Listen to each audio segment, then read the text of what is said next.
Hello, noble scholars. Let's freshen up on algebra and in particular on how to rewrite radicals as rational exponent and back, and also negative powers. Okay, so let's rewrite square root of x as x to some power. What power would it be? 1/2, right? You better know this. So how does it work?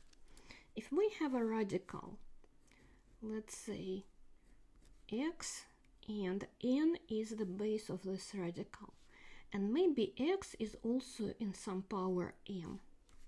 Okay, so we need to rewrite it in rational exponent form, and you already know that it's going to be some fractional power. Okay, so just let's draw this divider and how it goes.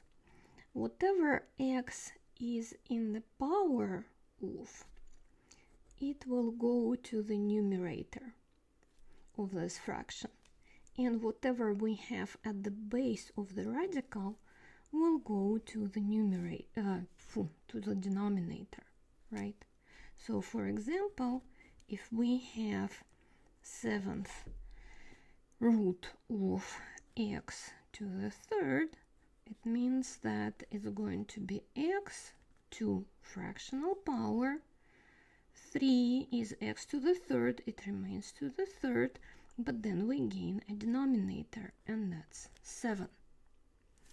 If we have some constant factor, so for example, we have 2 times 6th root of x to the 5th, that is going to be 2 is the constant factor, it remains, and then we would say multiplied by x to what power? 5/6, right? If we have to compute, to rewrite, for example, cubic root of t divided by 4, 1/4, see how it's 1/4? It's going to be a factor, so it's going to be 1/4 times t to what power? Well, the denominator is 3, and upstairs we have 1, because this 1 is invisible, but it's there, just like Flying Dutch. And you can also say that, so you can leave it like that, or you can say that it's t to 1/3 divided by 4. Either is correct. So I guess practice a bit more, and this is not a difficult skill to ace. Okay, the next I want to remind you about negative powers. Negative powers. Okay, so this minus x to, say, -2, this minus is magic. Oops, magic. And it sort of works as an elevator. So I will say magic elevator minus. It lets you jump floors between the numerator and the denominator. The numerator and the denominator. Okay, so what is x to the -2nd? It's x to the -2nd divided by 1, right? Okay, we exchange minus, or we use the magic of it to put x downstairs. But now, so it jumped the floor, but the minus has now gone. So that's what I have, 1/x². What if I have 2 times x to the -2nd?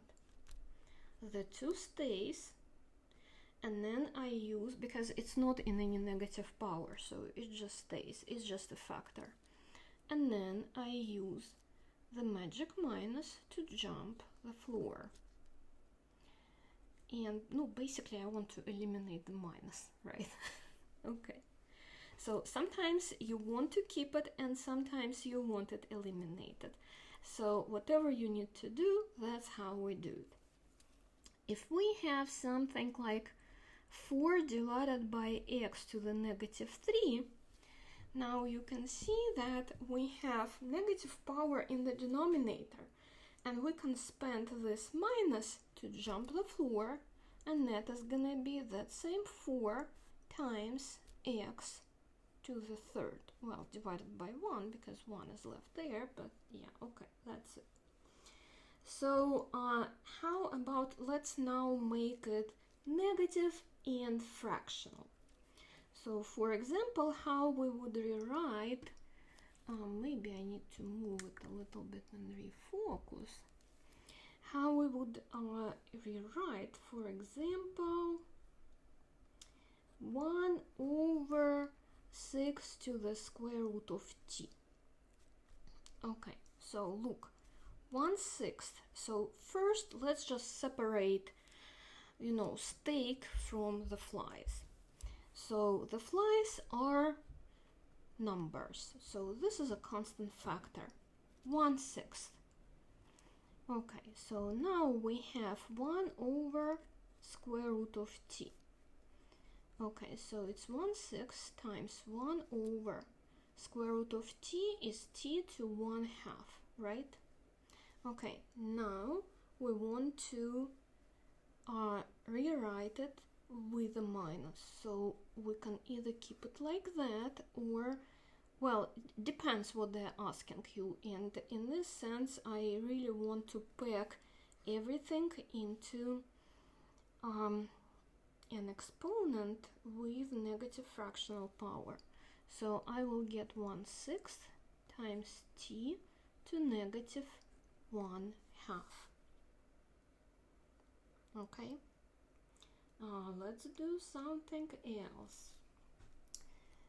For example, if I have to rewrite 1 over square root of x minus 1, I would say, okay, wait a second. So this is 1 over x minus 1 to 1/2. And now I go to the numerator and I gain the minus, that magic minus. So it's going to be x minus 1 to the negative 1/2. So this guy is equal to that guy and vice versa.